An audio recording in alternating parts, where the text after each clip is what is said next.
Friends, welcome to Green Card Guys TV. Every week, we will cover the top U.S. immigration news. Stay tuned all the way to the end. This week news covers immigration court backlog, immigration detention centers, corruption, U.S. border activities, Afghani refugees, and the Trump-era border policy.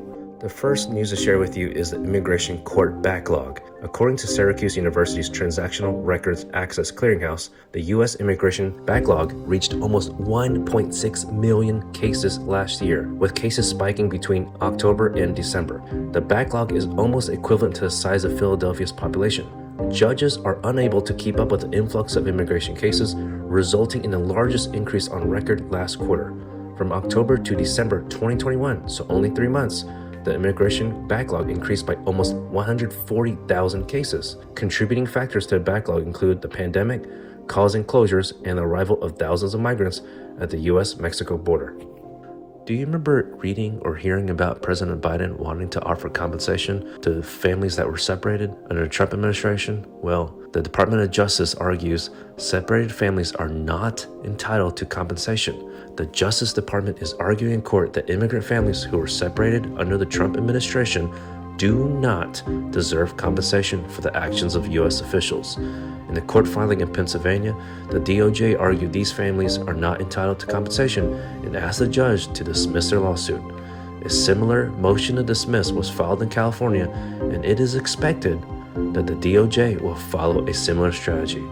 They made this move after it made negotiation in December with attorneys representing separated families.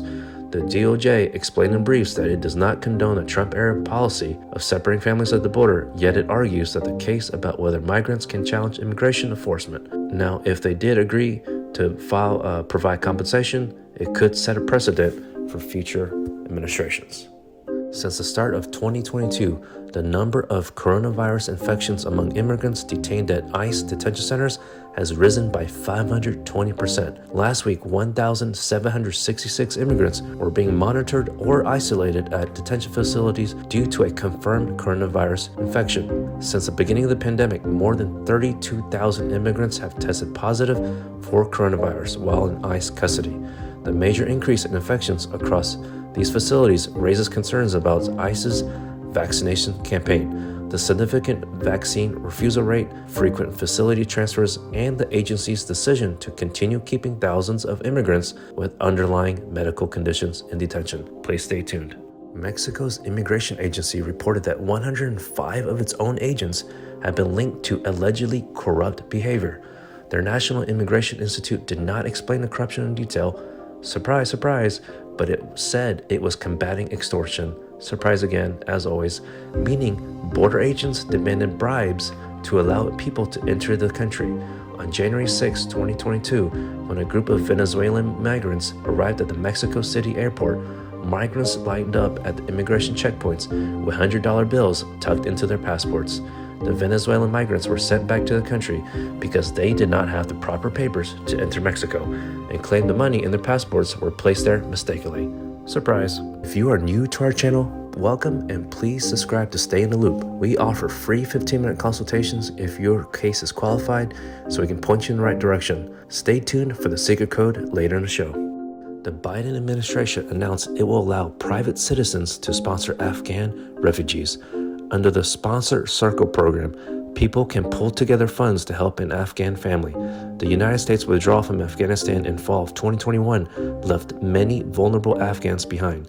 The Sponsor Circle program involves bringing together 5 adults in your area and raising $2,275 for each Afghan individual you want to help resettle in your community. Sponsors commit to assisting the refugees through their first 3 months in the community through helping locate housing, job searching, and registering children for school. Forming a sponsor circle speeds up the process of resettling Afghans who already have entered the United States through humanitarian parole but are currently stuck at the military bases. Please check out the description box for the link. The Harvard Immigration and Refugee Clinical Program has sued the United States immigration officials for failing to release records regarding the use of solitary confinement in immigration detention facilities.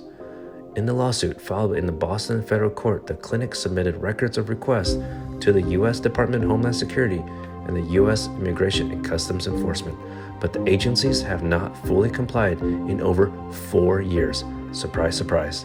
The clinic said immigrant rights advocates have raised concerns over the use of solitary confinement on vulnerable immigrant populations at the facilities, including LGBTQ individuals and people with disabilities.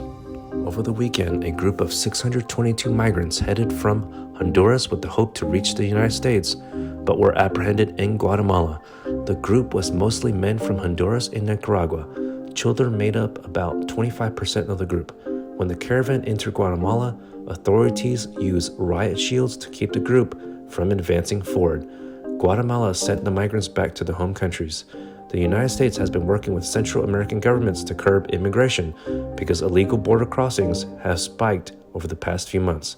Haiti recently opened a consulate in Mexico to assist with the migration of Haitians at the Guatemala border. In a court proceeding on Wednesday, the Biden administration defended the use of a controversial Trump-era border policy barring asylum seekers under Title 42. The administration argued it was necessary to have Title 42 to avoid the transmission of COVID-19 in border facilities. Title 42 policy was invoked at the beginning of the pandemic under the Trump administration and allowed authorities to remove migrants at the southern U.S. border, which barred asylum seekers due to COVID-19 concerns.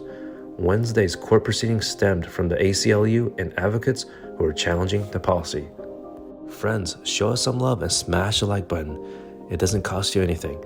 If you have an immigration problem or need a second opinion because you cannot get a hold of your own lawyer, schedule a meeting with our team. Share information with our CARES team and they will help you get scheduled with our legal team. Now here's a secret code to unlock the free 15 minutes.